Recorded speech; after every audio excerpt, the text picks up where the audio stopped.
Hi hello എല്ലാവർക്കും മറ്റൊരു ദിവസത്തെ മറ്റൊരു വീഡിയോയിലേക്ക് സ്വാഗതം. ഇന്ന് ഞാനും അമ്മയും കൂടിയിട്ട് ഗാർഡനിങ്ങിന് ഇറങ്ങിയേക്കാണ്. പൊതുവെ വീട്ടിൽ ഗാർഡനിങ് സെക്ഷൻ മുഴുവൻ കൈകാര്യം ചെയ്യേണ്ട അമ്മയാണ്. അമ്മയ്ക്ക് ഭയങ്കര ഇഷ്ടമുള്ളൊരു പരിപാടിയാണ് ഗാർഡനിങ് എന്ന് പറയുന്നത്. എവിടെ പോയാലും എന്ത് ഫംഗ്ഷന് വേണ്ടി പോയാലും അവിടെ എന്തെങ്കിലും ഒരു പുതിയതായിട്ടുള്ളതോ അല്ലാത്തതോ ആയിട്ടുള്ള ചെടികൾ കണ്ടു കഴിഞ്ഞാൽ അമ്മ അത് അവൻ്റെ പെർമിഷനോട് കൂടിയിട്ട് അത് വാങ്ങിച്ച് വീട്ടിൽ കൊണ്ടുവന്ന് പ്ലാന്റ് ചെയ്യും. അതേപോലെ അമ്മേനെ സന്തോഷിപ്പിക്കാനും നമുക്ക് ഇങ്ങനത്തെ എന്തെങ്കിലും വാങ്ങിച്ചു കൊടുത്താൽ മതി. ഇപ്പം ഞാൻ തന്നെ അമ്മയുടെ ബർത്ത്ഡേസിന് മെയിനായിട്ടും ഇങ്ങനത്തെ കുറച്ച് ചെടികൾ വാങ്ങിച്ചു കൊടുക്കുക എന്നതാണ് മെയിനായിട്ടുള്ള ഒരു കാര്യം ഞാൻ ചെയ്യാറ്. കാരണം അത് അമ്മയ്ക്ക് ഭയങ്കര സന്തോഷമുള്ളൊരു കാര്യമാണ്. ഇപ്പോൾ വീട്ടിൽ തന്നെ പ്ലാന്റേഷനാണ് ഇപ്പോൾ കൂടുതലും അമ്മ ഫോക്കസ് ചെയ്യുന്നൊരു സംഭവം. അമ്മയ്ക്ക് സ്ട്രെസ് റിലീഫ് എന്നൊക്കെ വേണമെങ്കിൽ പറയാം. ഈ ചെടി അമ്മയുടെ ഏറ്റവും ഫേവറേറ്റ് ആയിട്ടുള്ള ചെടികളിൽ ഒന്നാണ്. ഇത് വളരെ പണ്ട് ഈവൻ എൻ്റെ ചേച്ചിയുടെ പ്രായത്തിനും കൂടുതൽ പ്രായമുണ്ട്. വല്യമാമൻ ഊട്ടിയിലേക്ക് പോയപ്പോൾ വാങ്ങിച്ചു കൊണ്ടുവന്ന് കൊടുത്തതാണെന്നാണ് അമ്മ പറയുന്നത്. ഇത് ഊട്ടി ഫ്ലവറാണ്. അതുകൊണ്ട് തന്നെ അതിൻ്റെ ആ ക്ലൈമറ്റ് ഈ റീപ്ലാന്റ് ചെയ്യുമ്പോൾ ആ ക്ലൈമറ്റ് അനുസരിച്ച് വേണം റീപ്ലാന്റ് ചെയ്യാനെന്നും പറയാറുണ്ട്. ഇതാണ് ഇതിൻ്റെ പൂ. രസമായിരിക്കും. ഹാങ്ങിങ്ങിൽ നിറയെ കേട്ടുന്നത് ഊട്ടി ഫ്ലവറാണ്. അത് കുട്ടികൾ അടിച്ചിട്ടുള്ളതാണ്. അത് നമ്മുടെ പേരിലേക്ക് കാലങ്ങളുള്ള ഉണ്ട്. അമ്മ റീപ്ലാന്റ് ചെയ്യുമ്പോൾ ക്ലൈമറ്റ് അനുസരിച്ചിട്ടാണ് ഓരോ ചെടികൾക്കും. അതായത് ഇപ്പോൾ ഈ പറഞ്ഞ ചെടികൾ എന്ന് പറയുന്നത് ഊട്ടി ഫ്ലവർ ആയതുകൊണ്ട് അവിടെ പൊതുവെ തണവാണല്ലോ. അപ്പോൾ ആ തണവ് കാലം നോക്കിയിട്ടാണ് അമ്മ റീപ്ലാന്റ് ചെയ്യുക. ഇതിപ്പോൾ വേനൽക്കാലം ആകുമ്പോൾ നേരിട്ട് സൺലൈറ്റ് അടിക്കുമ്പോൾ ഈ ചെടികളൊക്കെയും പോകുമെന്നാണ് അമ്മ പറയുന്നത്. ഇപ്പോൾ മഴക്കാലം കഴിഞ്ഞുകൊണ്ടിരിക്കുകയാണല്ലോ. അപ്പോൾ ഈ ടൈം ആയതുകൊണ്ടാണ് ഇത് ഒരുപാട് വളർന്നിരിക്കുന്നത്. അപ്പോൾ ഈ സമയം നോക്കിയിട്ട് വേണം അത് ഹാങ്ങിങ്സിലേക്ക് മാറ്റാൻ. ഹാങ്ങിങ് ചെയ്യുമ്പോൾ നമുക്ക് ഡയറക്റ്റ് സൺലൈറ്റ് എന്ന് പറഞ്ഞ സംഭവം അധികം കിട്ടാത്തത് കൊണ്ട് അതിന് പെട്ടെന്ന് ഈ നശിച്ച് പോകാന്നുള്ളൊരു പരിപാടി നടക്കില്ല. അപ്പോൾ അതുകൊണ്ടാണ് നമ്മൾ ഹാങ് ചെയ്ത് വെക്കുന്നത്. അതിന് ഡയറക്റ്റ് സൺലൈറ്റ് കിട്ടാത്തൊരിടത്ത് വെച്ചിട്ടായിരിക്കും ഹാങ് ചെയ്ത് വെക്കുക.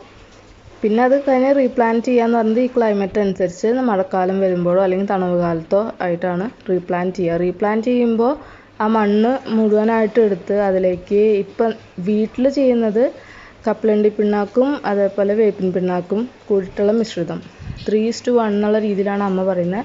അതായത് 3 ചിരട്ട മണ്ണിൻ്റെ കൂടെ 1 ചിരട്ട ഈ രണ്ടിൻ്റെയും മിശ്രിതം ചേർക്കുക. എന്നിട്ട് അത് കൂട്ടിക്കുഴച്ച് അത് പിന്നെ നമ്മൾ ആ ചെടിച്ചട്ടിയിലേക്ക് ആക്കിയിട്ട് അതിലേക്ക് ഇതിൻ്റെ കമ്പ് ഇറക്കി വയ്ക്കുക. അപ്പോൾ നല്ല ഭംഗിക്ക് ഉണ്ടാവും എന്നാണ് പറയുന്നത്. പിന്നെ ഇതിന് വെള്ളം എല്ലാ ദിവസം എന്നുള്ളതൊന്നും നമ്മൾ കൊടുക്കേണ്ടതാണ്.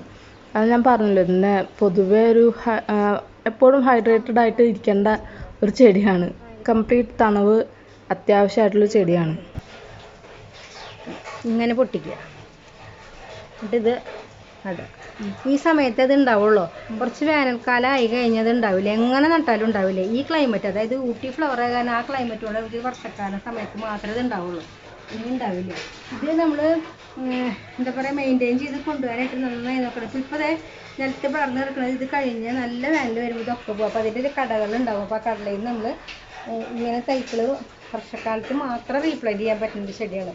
അതല്ലെങ്കിൽ അതുപോലെ ക്ലൈമറ്റിൽ നമ്മൾ നോക്കണം. കാരണം തീരെ ചൂടില്ലാണ്ട് ശരിക്കും ഡയറക്റ്റ് സൺലൈറ്റ് അടിക്കാത്ത സ്ഥലത്താണ് നമ്മൾ ഹാങ് ചെയ്ത് വേണം. ഹാങ് ചെയ്യുമ്പോൾ അതിന് ഡയറക്റ്റ് സൂര്യപ്രകാശം അടിക്കാത്ത സസ്യങ്ങളാണല്ലോ നമ്മൾ ഹാങ് ചെയ്യുക.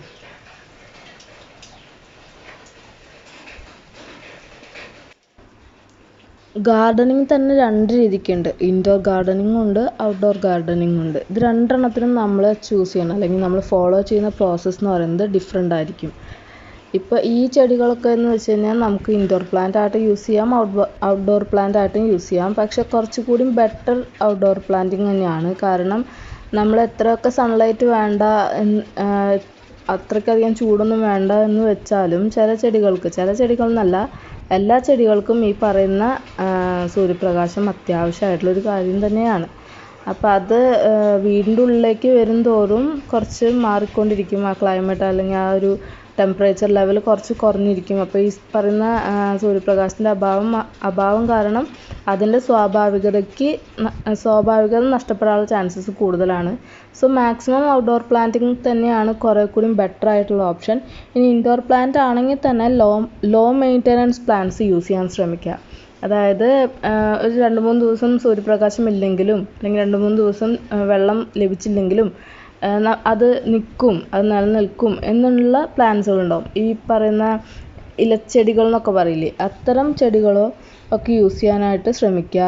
അതേപോലെ സഫീഷ്യൻ്റ് ആയിട്ടുള്ള ലൈറ്റുള്ള സ്ഥലങ്ങളിൽ മാത്രം അത് പ്ലേസ് ചെയ്യാൻ ശ്രമിക്കുക.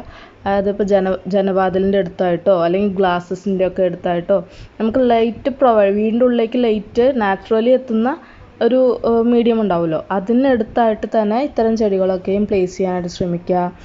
പിന്നെ മറ്റൊന്ന്, മെയിൻറ്റെയിൻ ഒപ്റ്റിമൽ ടെമ്പറേച്ചർ എന്ന് പറയാം. അതായത് ഇപ്പോൾ സാധാരണഗതിയിൽ നമ്മൾ പറയുക ഒരു ചെടിക്ക് ഒരു 65 to 75 ഡിഗ്രി ഫാരൻഹൈറ്റ് എങ്കിലും ടെമ്പറേച്ചർ വേണമെന്നല്ല പറയുക. സോ അത് അവൈലബിൾ ആവുന്ന രീതിയിലുള്ള സ്ഥലങ്ങൾ സെറ്റ് ചെയ്യുക. അതാണ് കുറേ കൂടി. ഇതൊക്കെ തന്നെയാണ് ഇൻഡോർ പ്ലാന്റിനായിട്ട് നമ്മൾ യൂസ് ചെയ്യേണ്ടത്. പിന്നെ ഈ പറഞ്ഞ മാതിരി നമ്മൾ വാട്ടറിങ് എന്ന് പറയുന്നത് വളരെ ഇമ്പോർട്ടൻ്റ് ആയിട്ടുള്ളൊരു മാറ്ററാണ്. നമ്മൾ എവിടെ എന്തും പ്ലേസ് ചെയ്യാന്നുണ്ടെങ്കിലും വെള്ളം ഒഴിച്ചു കൊടുക്കുക എന്നുള്ളത് വളരെ ഇമ്പോർട്ടൻ്റ് ആണ്. അപ്പോൾ വീടിൻ്റെ ഉള്ളിലാവുമ്പോൾ വെള്ളം പുറത്തൊന്നും പോവാതെ ചെളിയൊന്നും ആവാത്ത രീതിയിൽ അത് ക്രമീകരിക്കാനും ശ്രമിക്കണം. പിന്നെ ഔട്ട്ഡോർ പ്ലാന്റിങ്ങിൻ്റെ കാര്യമാകുമ്പോൾ ഈ പറഞ്ഞ സോയിൽ, നമ്മൾ ചെടി നടുന്ന മണ്ണിൻ്റെ ആ ഒരു ക്യാരക്ടറിസ്റ്റിക്സ് എപ്പോഴും മെയിൻറ്റെയിൻഡ് ആയിരിക്കണം. അതായത് നല്ല വളക്കൂറുള്ള മണ്ണാണെങ്കിൽ അത്രയും നല്ല രീതിക്ക് തന്നെ ആ ചെടി വളരാൻ സാഹചര്യം ഉണ്ടാവും, അല്ലാത്ത പക്ഷം ഉണ്ടാവില്ല. നമുക്കത് വീട്ടിൽ തന്നെ സസ്റ്റെയിൻ ചെയ്യാവുന്ന രീതിയിൽ അതിൻ്റെ വളക്കൂറ് മെയിൻറ്റെയിൻ ചെയ്യാൻ പറ്റും. ലൈക്ക് ഇപ്പോൾ നമ്മുടെ വീട്ടിലുണ്ടാകുന്ന കിച്ചൺ വേസ്റ്റ് ഉണ്ടാവും, ഫുഡ് വേസ്റ്റുകൾ ഉണ്ടാവാം.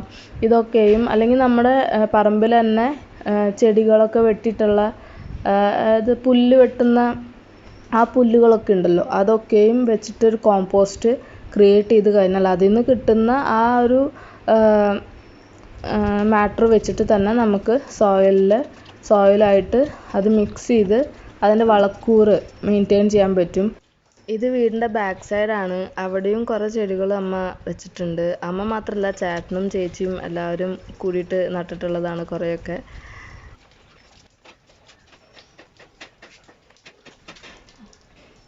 കൈ മാറ്റുമ്മ. ഇതെന്തല്ലേ? ഇതും ഊട്ടിയിലെ കൊണ്ടുവന്ന സാധനം. ചേട്ടനാ? മറ്റേത് വലിയ മാമൻ.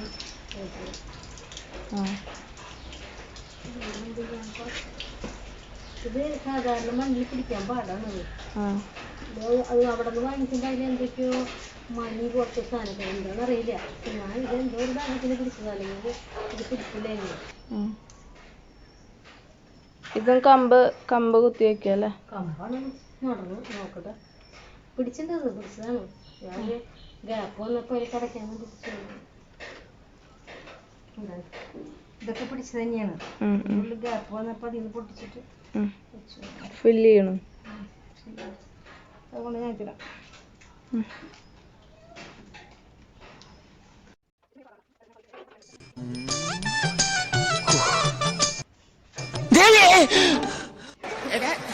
പിന്നെ ഇങ്ങനെയൊന്നും അല്ലടാ. എടാ ഇത് നമുക്കിന്ന് പോണ്ടേ?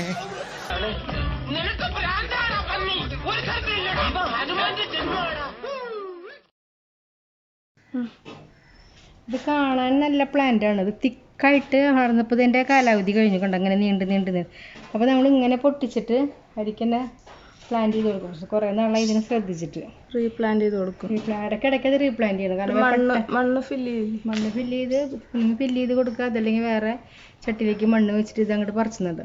ശരിക്കും മറ്റേ ഹാങ്ങുള്ള പോലെ ആ പച്ച ഇലൊക്കെ ഉള്ള പോലെ ഭയങ്കര പെട്ടെന്ന് വലുതാവും ചെയ്യും, പെട്ടെന്ന് റീപ്ലാന്റ് ചെയ്യേണ്ടി വരും. അപ്പോൾ ഇവിടെ നിന്ന് ഇപ്പോൾ ഇത് വലിയ കുഴപ്പമില്ല. അപ്പോൾ ഇവിടെ നിന്ന് ഇതിങ്ങനെ പൊട്ടിച്ചിടുക.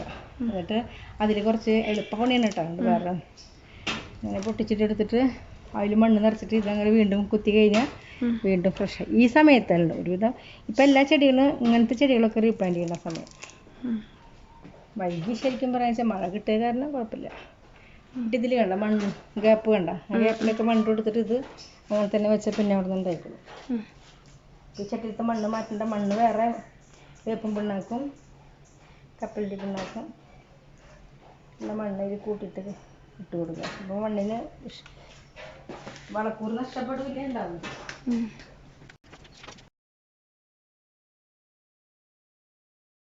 പിന്നെ മറ്റൊരു കാര്യം എന്ന് വെച്ച് കഴിഞ്ഞാൽ പ്രൂണിങ് എന്നുള്ളതാണ്.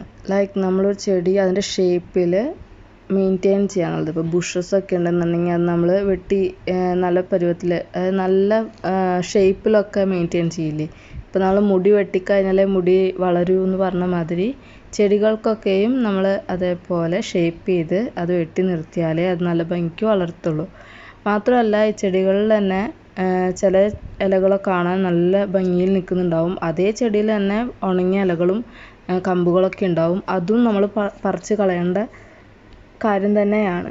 അതിൻ്റെ ആ ഒരു ഷേപ്പ് നിലനിർത്തുക, അതിനെ കൺട്രോൾ ചെയ്യുക, ലൈക്ക് അതിൻ്റെ ഗ്രോത്തിനെ കൺട്രോൾ ചെയ്യുന്ന ഒരു സംഭവമാണ് പ്രൂണിങ് എന്ന് പറയുന്നത്. അപ്പോൾ അതും മാക്സിമം നല്ല രീതിക്ക് തന്നെ എല്ലാ ചെടികളിലും നോക്കേണ്ട ഒരു കാര്യം തന്നെയാണ്.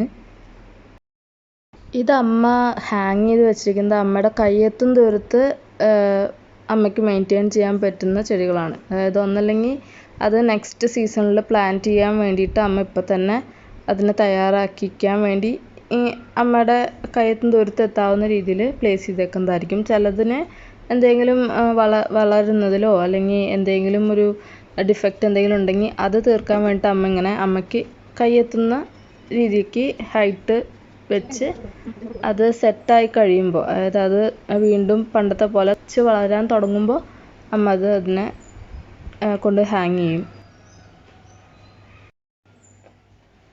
ഇതാണ് എൻ്റെ വീടിൻ്റെ ബാക്ക് സൈഡ്. ബാക്കിലും കുറേ ചെടികൾ കൊണ്ടുവന്ന് വെച്ചിട്ടുണ്ട്. ആ കാണുന്നത് കെന്നലാണ്. കെന്നലിൻ്റെ സൈഡിലും കുറേ ഹാങ്ങിങ്സും ഉണ്ട്, അതേപോലെ ചെടി പടർത്തിയിട്ടുമുണ്ട്. പിന്നെ ഈ ഭാഗത്തൊക്കെയും പച്ചക്കറി കൃഷി ആയിരുന്നു. പക്ഷേ ഇപ്പോൾ മഴക്കാലം ആയതുകൊണ്ട് തന്നെ അതൊന്നും തന്നെ പിടിക്കുന്ന ഒരു കാലാവസ്ഥയല്ലല്ലോ. അങ്ങനെ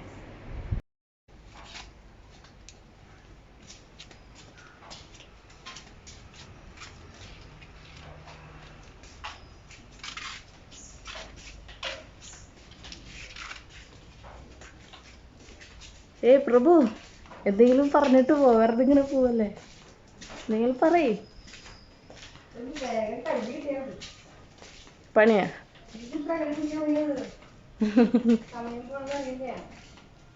അമ്മക്ക് ഇഷ്ടല്ല. പക്ഷെ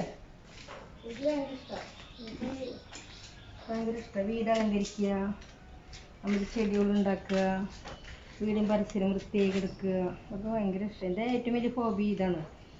എവിടെ പോയാലും തിരിച്ചു വരുമ്പോ കയ്യിൽ കുറെ ചെടികളുണ്ടാവും. പോയിട്ടില്ല.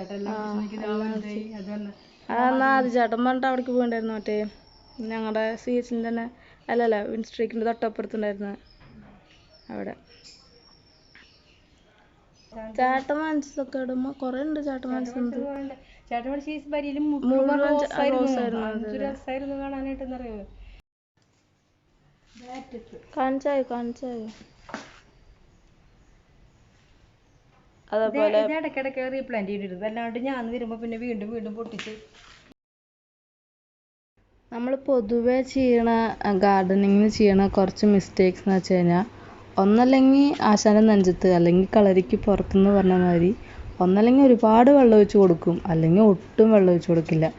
ഇത് രണ്ടും ഗാർഡനിങ് ഭയങ്കരമായിട്ട് നമ്മൾ ചെയ്തുകൊണ്ടിരിക്കുന്ന ഒരു കോമൺ ആയിട്ടുള്ള മിസ്റ്റേക്സുകളാണ്. അപ്പോൾ ഒരു പ്ലാന്റിനനുസരിച്ച് ആ പ്ലാന്റിന് നല്ലോണം വെള്ളം ആവശ്യമുള്ളതാണെന്നുണ്ടെങ്കിൽ നല്ലോണം തന്നെ നമ്മൾ വെള്ളം ഒഴിച്ച് കൊടുക്കണം. അതല്ല എങ്കിൽ വെള്ളം അതിനനുസരിച്ച് ആ പ്ലാന്റിന് എത്രത്തോളം വേണോ അതിനനുസരിച്ച് എന്തായാലും വെള്ളം നമ്മൾ ഫ്രീക്വൻ്റ്ലി ഒഴിച്ച് കൊടുത്തേ പറ്റൂ. അതേപോലെ ചെടികൾക്ക് സൺലൈറ്റ്, അതായത് സൂര്യപ്രകാശം വേണ്ട ചെടികളുണ്ട്, ഒരുപാട് വേണ്ടാത്ത ചെടികളും ഉണ്ട്. അതിനനുസരിച്ച് അതും നോക്കേണ്ടതാണ്. അതേപോലെ മണ്ണിൻ്റെ ക്വാളിറ്റി നിലനിർത്തുക. പിന്നെ ഈ പറഞ്ഞ മാതിരി ചെടികളൊക്കെ വെട്ടി നല്ല ഭംഗിക്ക് നോക്കുക. ഇതൊക്കെയാണ് വളരെ ബിഗിനേഴ്സ് എന്നുള്ള രീതിയിലൊക്കെ നമുക്ക് ചെയ്യാവുന്ന വലിയ വലിയ കാര്യങ്ങൾ. ഇതിനും കൂടുതൽ ഗാർഡനിങ്ങിനെ പറ്റിയും ബാക്കി പ്ലാന്റിങ്ങിനെ കുറിച്ചൊക്കെ അറിയാനായിട്ട് വീണ്ടും ഇതേപോലത്തെ സെക്ഷൻസ് ഉണ്ടാവും. അതിൽ ഞാൻ കൂടുതലും വിശദമായിട്ട് പറഞ്ഞുതരാം കേട്ടോ.